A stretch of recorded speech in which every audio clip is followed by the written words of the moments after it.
Now let us look into general characteristics of compounds of alkaline earth metals.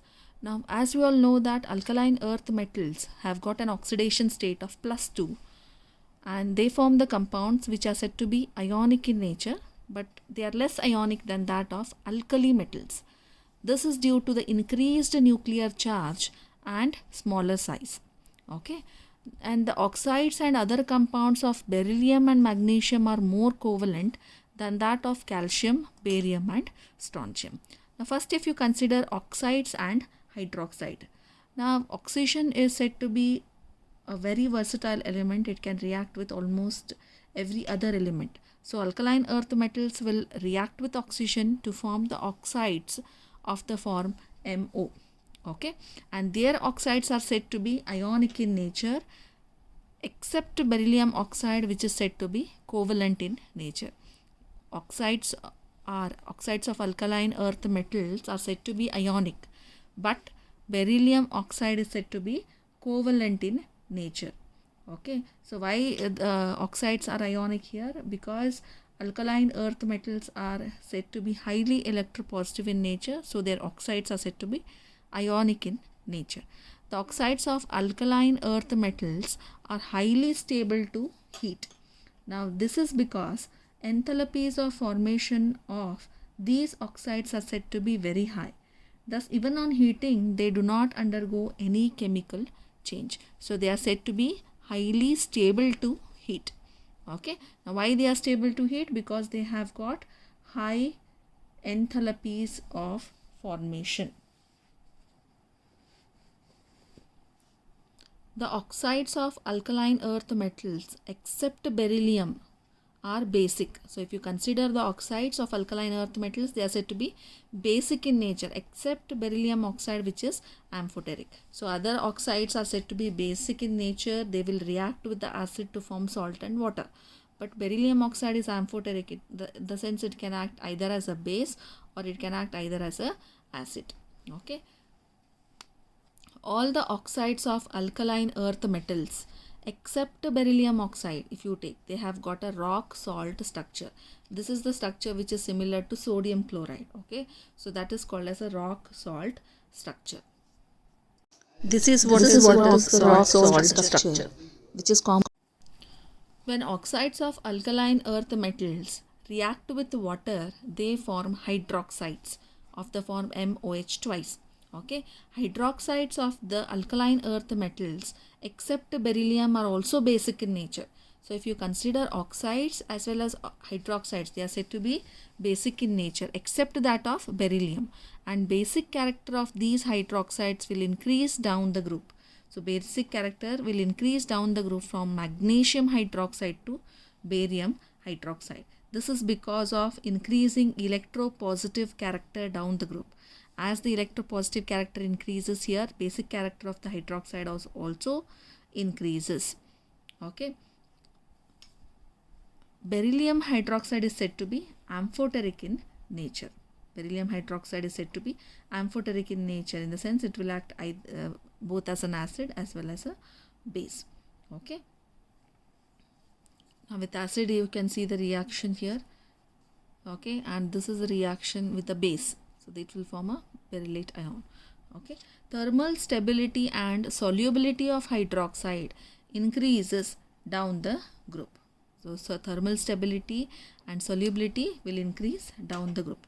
And when we compare the alkaline metal hydroxides to hydroxides of alkali metals, okay, they are said to be less soluble and less stable, and they are less basic also compared to that of the alkali metals. Alkaline earth metals. Now next, if you consider halides, alkaline earth metals react with all halogens to form ionic halides. If you consider beryllium halide, are covalent in nature and are said to be soluble in organic solvents. So all the alkaline earth metals are forming ionic halides except that of beryllium halide, which is said to be covalent in nature. So if you see the structure of beryllium chloride, so in solid phase, if you consider, beryllium chloride has got a polymeric chain structure. So this is a polymeric chain structure with chloride bridges. So you can see the chloride bridges here. Okay, this is the structure of beryllium chloride in solid phase. So in vapor phase, if you consider, beryllium chloride is forming a chloro-bridged dimer which is going to dissociate into linear monomer at high temperature, of around 1200 Kelvin. So whatever this structure is there which is existing as a dimer, it is going to dissociate into a linear monomer whenever it is at a high temperature of order 1200 Kelvin. Okay, and the tendency to form halide hydrates will gradually decrease down the group. So you can see magnesium chloride 0.8H2, then calcium chloride, then strontium chloride, hydrated strontium chloride, hydrated barium chloride. Okay, so the hydrated chlorides, bromides and iodides of calcium, barium and strontium can be dehydrated on heating. So if you take hydrated form of these three, calcium, barium and strontium, if you just heat it, what happens? It will be dehydrated. Dehydrated means removal of water. Okay, so water will be removed. But if you take magnesium and beryllium halides, either you take chloride, bromide or iodide of beryllium and magnesium, they will not undergo dehydration but they will undergo hydrolysis. Okay, so the hydrated chlorides, bromides and iodides of these three on heating will undergo dehydration. In the sense, water will be lost from these hydrated halides. But if you consider beryllium and magnesium, either if you take beryllium chloride, beryllium bromide or iodide, magnesium chloride, magnesium bromide or magnesium iodide, on heating they'll not undergo dehydration but they'll undergo hydrolysis. Okay, so the fluorides are said to be less soluble than chlorides due to their high lattice energy.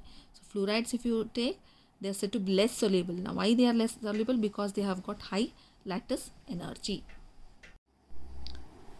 Third one is salts of oxoacids. Like alkali metals, alkaline earth metals also form salts of oxoacids. The salts of oxoacids that are formed by alkaline earth metals show different characteristics. Now first, if you consider carbonates, so the characteristics of these carbonates are, first one, the carbonate salts of alkaline earth metals, they are said to be insoluble in water. Okay, so these carbonate salts of alkaline earth metals are insoluble in water and they can be precipitated by addition of either sodium or ammonium carbonate solution to a solution of soluble salt of these metals. So these carbonates are insoluble in water and you can precipitate them by addition of either sodium or ammonium carbonate solution. And the solubility of these carbonates in water decreases down the group.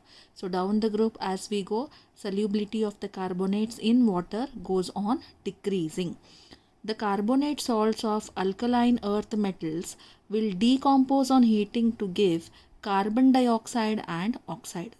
Okay, so whenever these carbonate salts are heated, they will decompose to give carbon dioxide and oxide.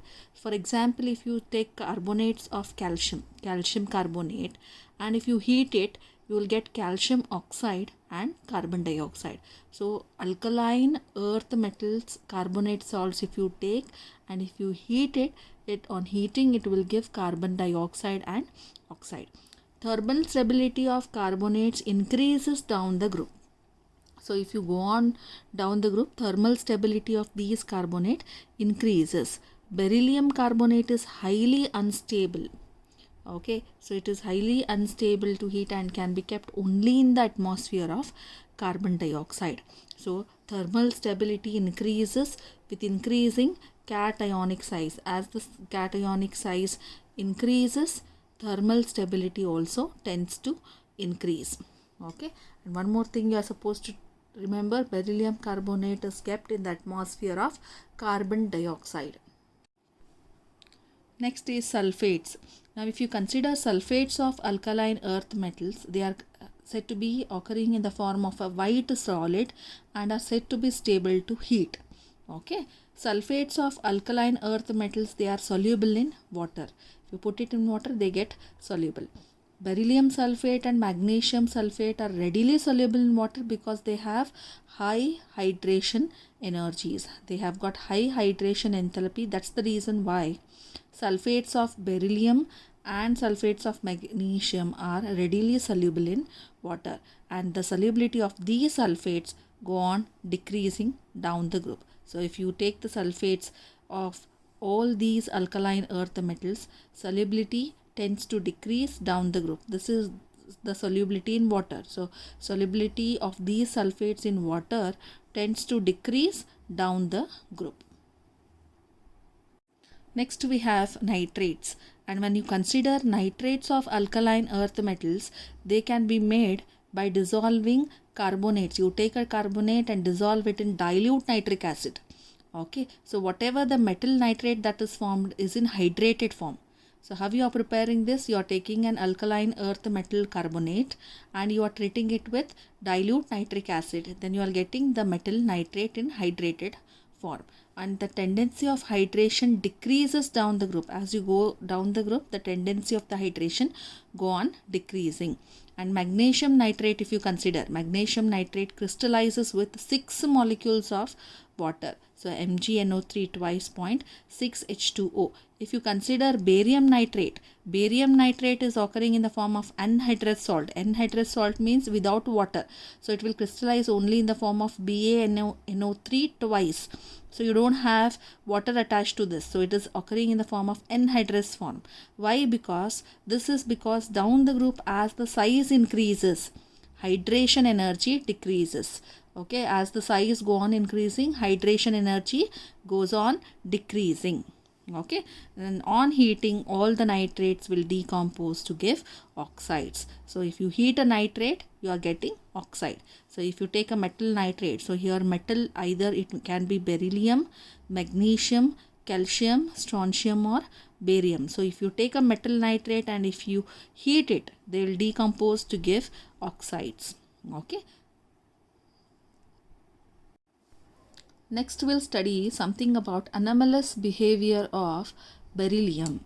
Now we have understood what is this anomalous behavior. Okay.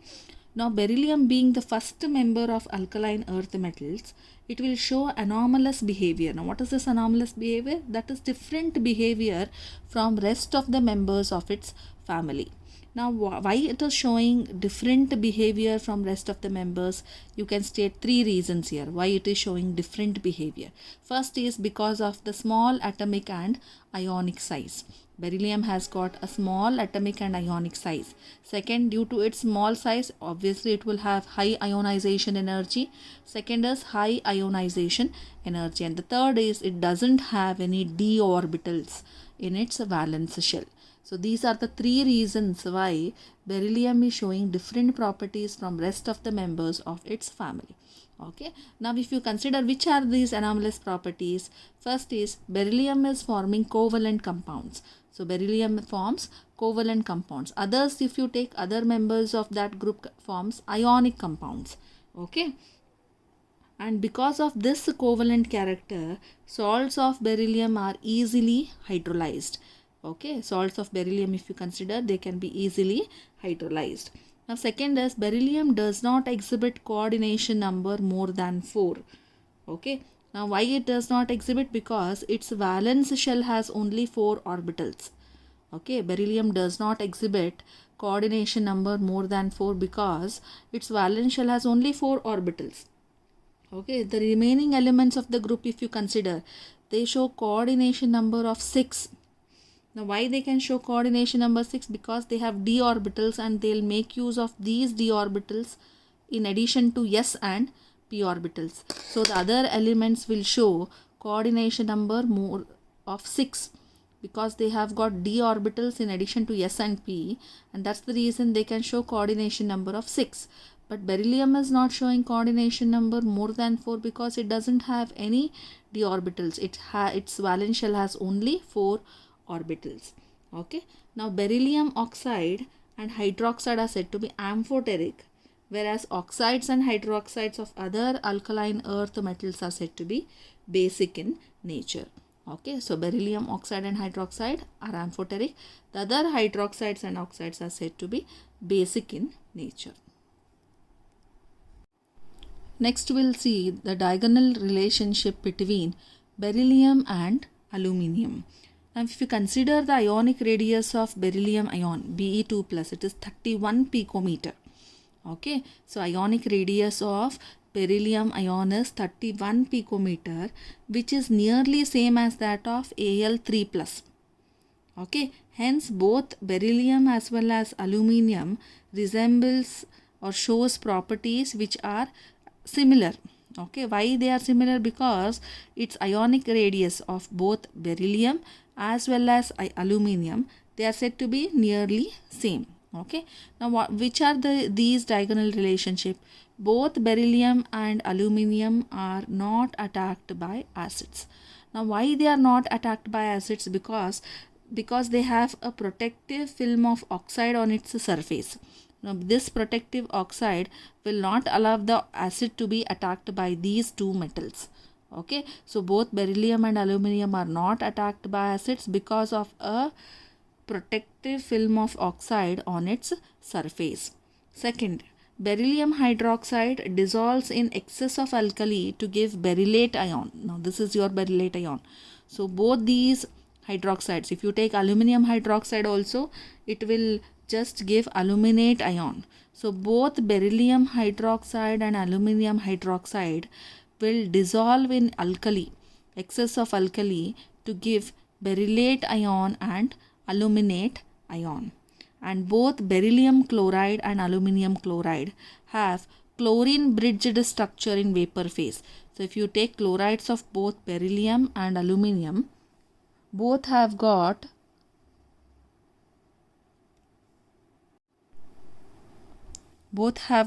chlorine bridged structure in vapor phase. Now, this is the structure of beryllium chloride and this is the structure of aluminium chloride.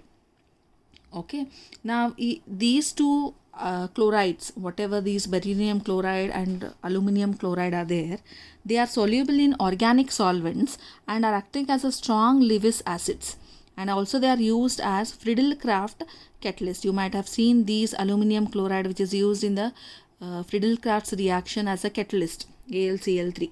Okay, now both can form complexes.